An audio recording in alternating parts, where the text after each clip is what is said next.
আসসালামু আলাইকুম।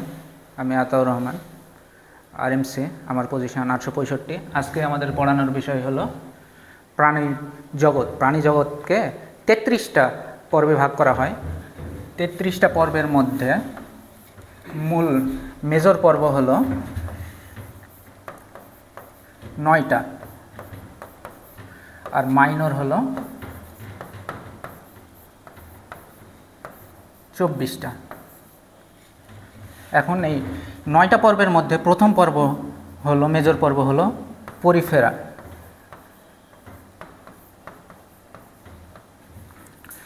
এখন আমরা নাম দিয়ে কতখানি দেখতে পাই, যে বুঝতে পারি যে এই প্রাণীটা কেমন হতে পারে। দেখা যাক, আমাদের মনে রাখতে হবে পোর অর্থ ছিদ্র।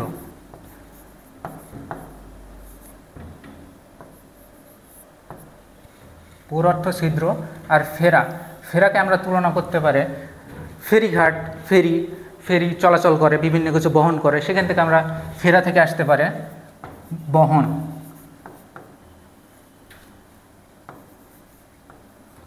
তাহলে নামটাকে আমরা যদি মিলিয়ে লিখি, তাহলে এমন একটি প্রাণী যে প্রাণীটি হলো ছিদ্র বহন করে, অর্থাৎ প্রাণীটি হলো ছিদ্রালো প্রাণী।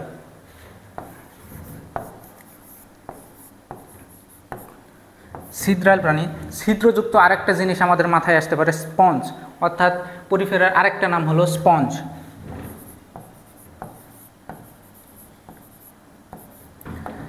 এই পরীক্ষার জন্য এই অন্য নামগুলো অনেক ইম্পর্টেন্ট।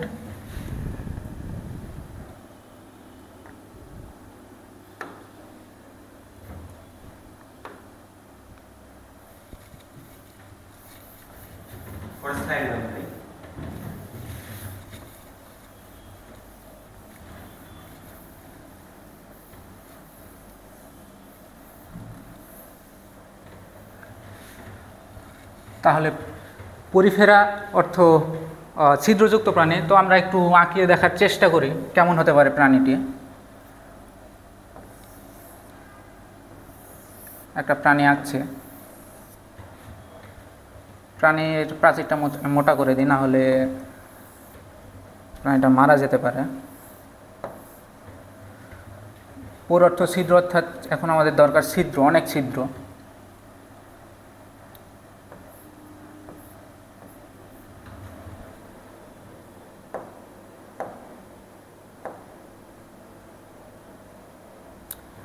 ছোট ইয়া নাই ভাই, কি বলে, ইরেজ না, ইরেজটাই করবো ছোট আকারে।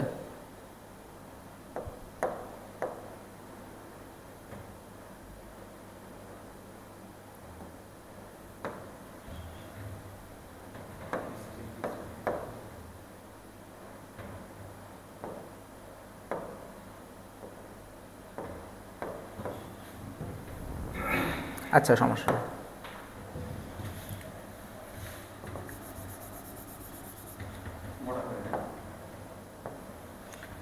আমরা এখন ছিদ্র আঁকাই প্রাণীর।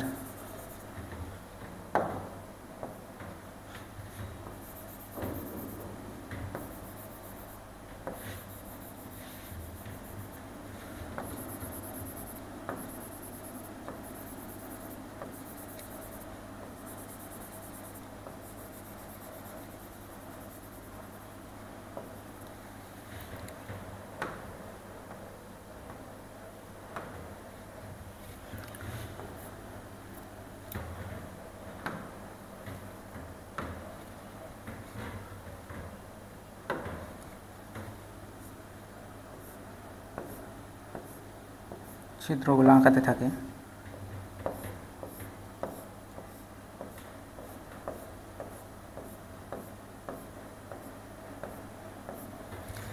বায়োলজি পড়ার ক্ষেত্রে আমাদের আর একটা জিনিস মনে রাখতে হবে, সমার্থক শব্দগুলো।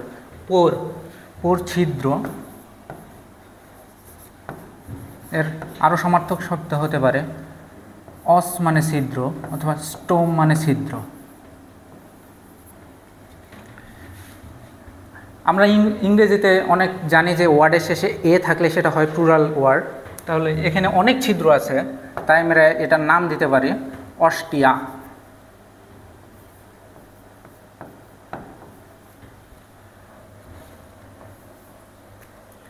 এখন যেহেতু এটা সরল প্রাণী, আমরা জানি যে পৃথিবীর শুরুতে সমুদ্র থেকেই প্রাণীর উদ্ভব ঘটে, তাহলে আমরা ভাবতে পারি যে পরিফেরাটা আছে সমুদ্রের মধ্যে। তো দেখা যাক, সমুদ্রে যেহেতু অনেক পানি আছে H2O, সমুদ্র যে কোনো প্রাণী খাদ্য যেমন গ্রহণ করে খাদ্য ত্যাগ করে, আমরা খাদ্য গ্রহণের ইনকামিং পথটা আমরা এই পাশ দিয়ে দিতে পারি।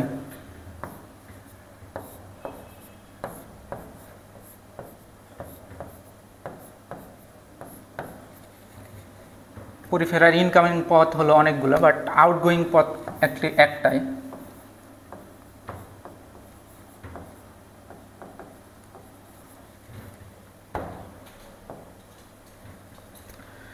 আউটগোয়িং পথ একটাই, তাই এটার নাম যেহেতু অস্টিয়া, আউটগোয়িং থাকবে অস।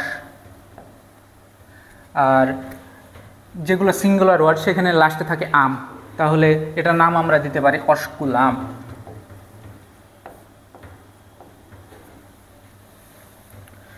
যেহেতু পানিতে এরা বাস করে, তাহলে এরা পানি থেকে খাদ্য গ্রহণ করবে, পানির সাথে এরা খাদ্য গ্রহণ করবে। খাদ্য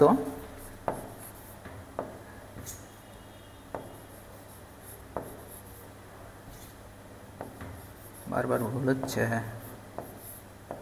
আর একটা গ্রহণ করবে শুক্রাণু।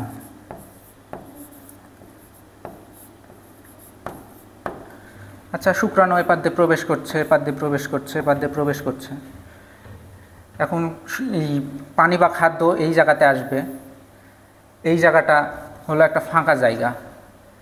এখন এই ফাঁকা জায়গাটা তৈরি হচ্ছে অনেকগুলো নালীর মাধ্যমে, এই ছোট একটা নালী, ছোট একটা নালী, অর্থাৎ নালীকে আবার আমরা ইংলিশে বলতে পারি ক্যানেল। আর অনেকগুলো নালী মিলে তৈরি হবে ক্যানেল সিস্টেম।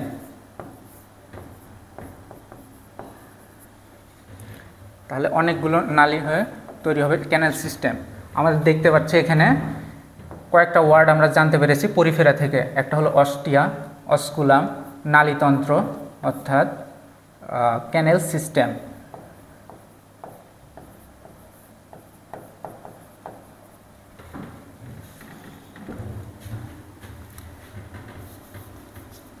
অস্টিয়ার ভিতরের প্রাচীরে এক ধরনের কোষ থাকে, কোষগুলোর থাকে ফ্লাজেলা।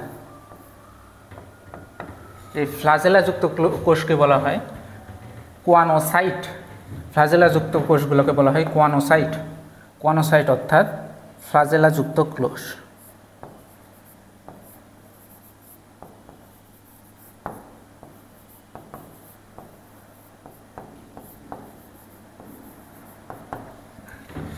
যেহেতু ফ্লাজেলা আছে, পানি এপার দিয়ে প্রবেশ করছে, খাদ্য এপার দিয়ে প্রবেশ করছে, খাদ্যটা আমরা এখন কোষের ভিতর প্রবেশ করবে এই ফ্লাজেলার মাধ্যমে।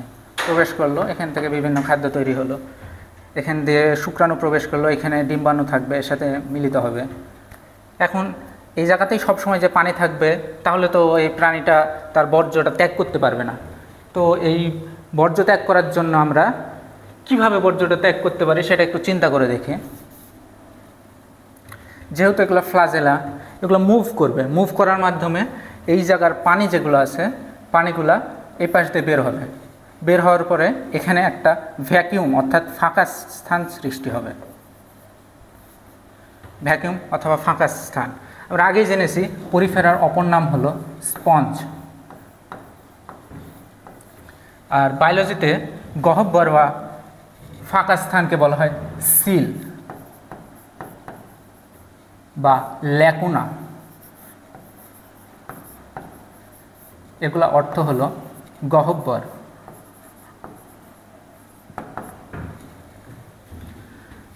তাহলে একটা ফাঁকা স্থান তৈরি হবে।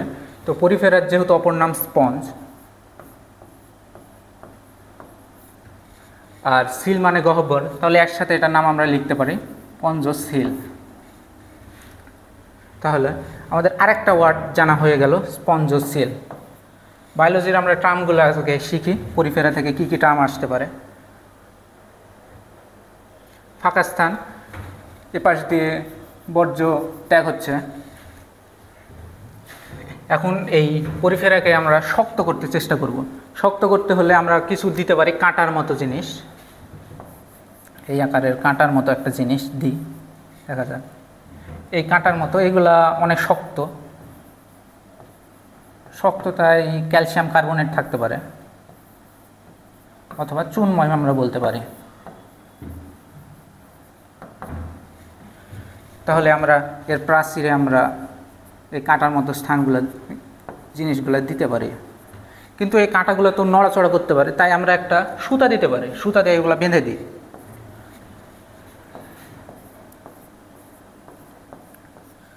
যেহেতু প্রাণীটাকে স্পঞ্জ, আর যে কোনো সুতা মানবদেহের যে কোনো সুতাকে আমরা বলতে পারি প্রোটিন, যে কোনো সুতাই হতে পারে, সেটা হলো প্রোটিন। তাহলে এই সুতাও এক ধরনের প্রোটিন। তাহলে পরিফেরার নাম যেহেতু স্পঞ্জ, আমরা এই সুতার নাম দিতে পারি স্পঞ্জিন। যেহেতু ইন আছে, এটা এক ধরনের প্রোটিন।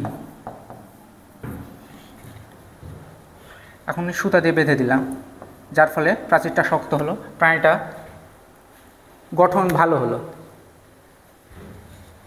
আমরা তাহলে এখান থেকে আরেকটা ওয়ার্ড শিখলাম, স্পঞ্জিন।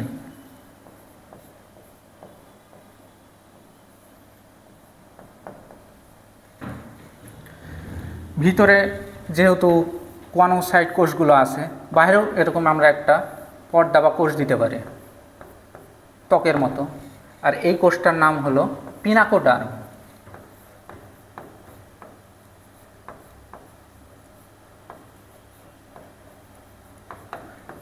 পিনাকো অর্থ ত্বক।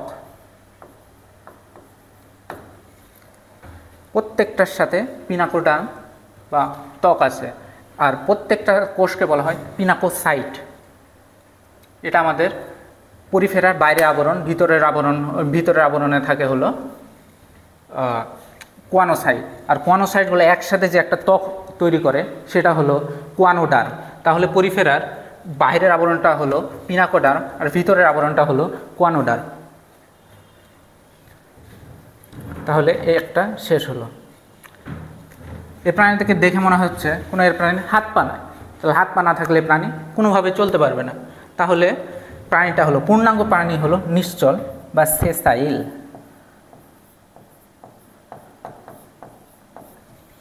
আর লার্ভা দশা হলো সচল। এটা মনে রাখতে হবে।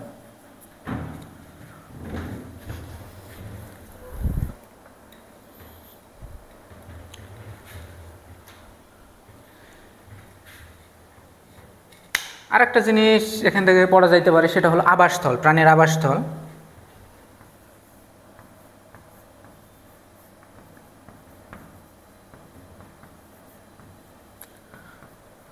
অধিকাংশ প্রাণী, পরিফেরার অধিকাংশ প্রাণী হলো সামুদ্রিক।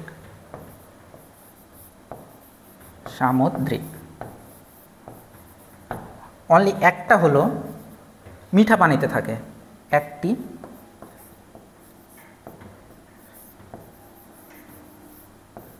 মিঠা পানিতে থাকে, সেটার নাম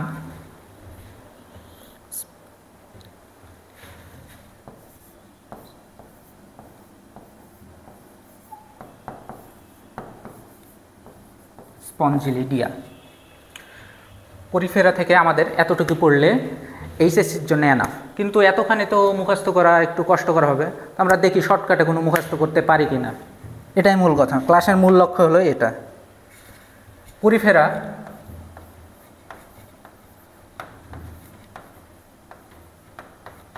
এটা আমরা মনে রাখবো হলো অনেক স্পঞ্জ দিয়ে, অনেক স্পঞ্জ।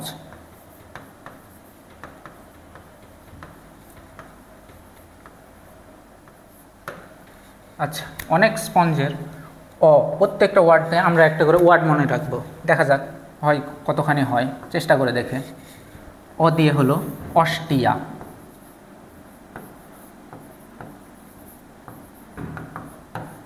দিয়ে মুখস্থ করতে পারি আমরা অস্কুলাম।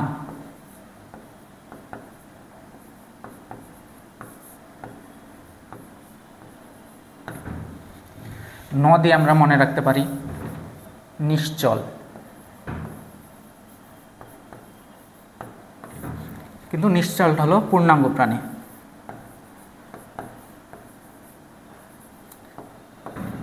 ন দিয়ে মনে রাখতে পারি নালীতন্ত্র।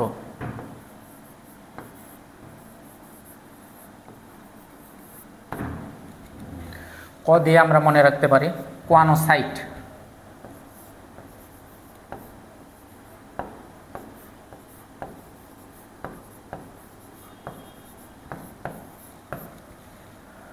স্পঞ্জ দ্বারা আমরা দুইটা জিনিস মনে রাখতে পারি।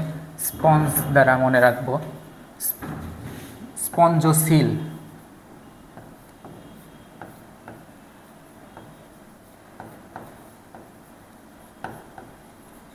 আর একটা স্পঞ্জ দ্বারা মনে রাখব স্পঞ্জিন।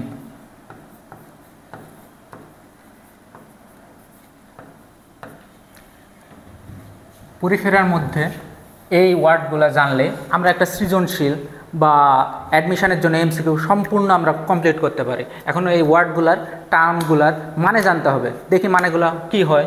কোনোসাইট মানে আমরা কি বলেছিলাম, ফ্লাজেলাযুক্ত কোষ।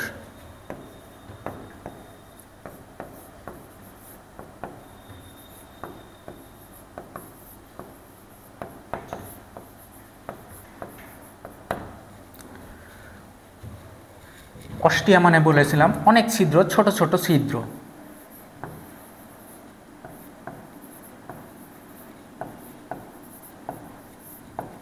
অস্কুলাম হলো ঢাকনা,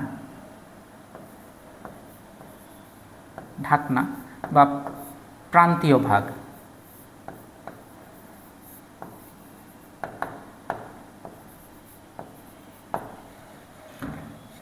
প্রাণী নিশ্চল নালীতন্ত্র বা ক্যানাল সিস্টেম।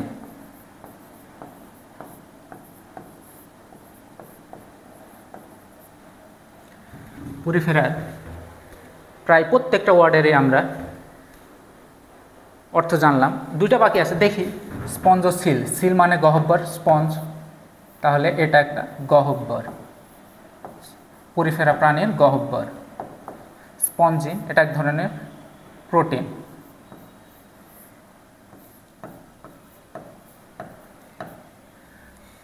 এই দুইটা পরিফেরার কঙ্কাল তৈরি করে।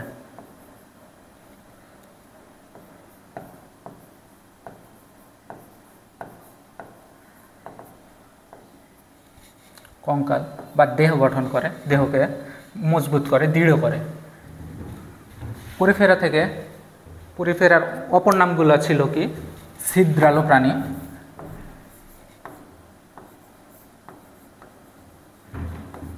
বা স্পঞ্জ। পরিফেরা থেকে একটা শর্টকাট দিয়ে আমরা পুরো পরিফেরাটা আমরা জেনে ফেললাম।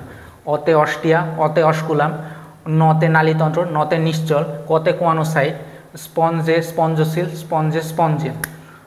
আর দুটা মনে না রাখলেও হয়, সেটা হলো এর লার্ভা দশা হলো অ্যাম্ফিব্লাস্টুলা আর প্যারেনকাইমুলা। এগুলো আমি দেখিনি কোনো দিন অ্যাডমিশানে আসতে। লার্ভা দশা লিখে রাখা যায় একটু।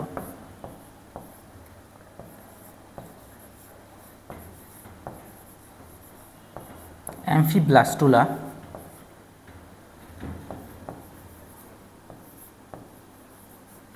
ও প্যারেনকাইমুলা।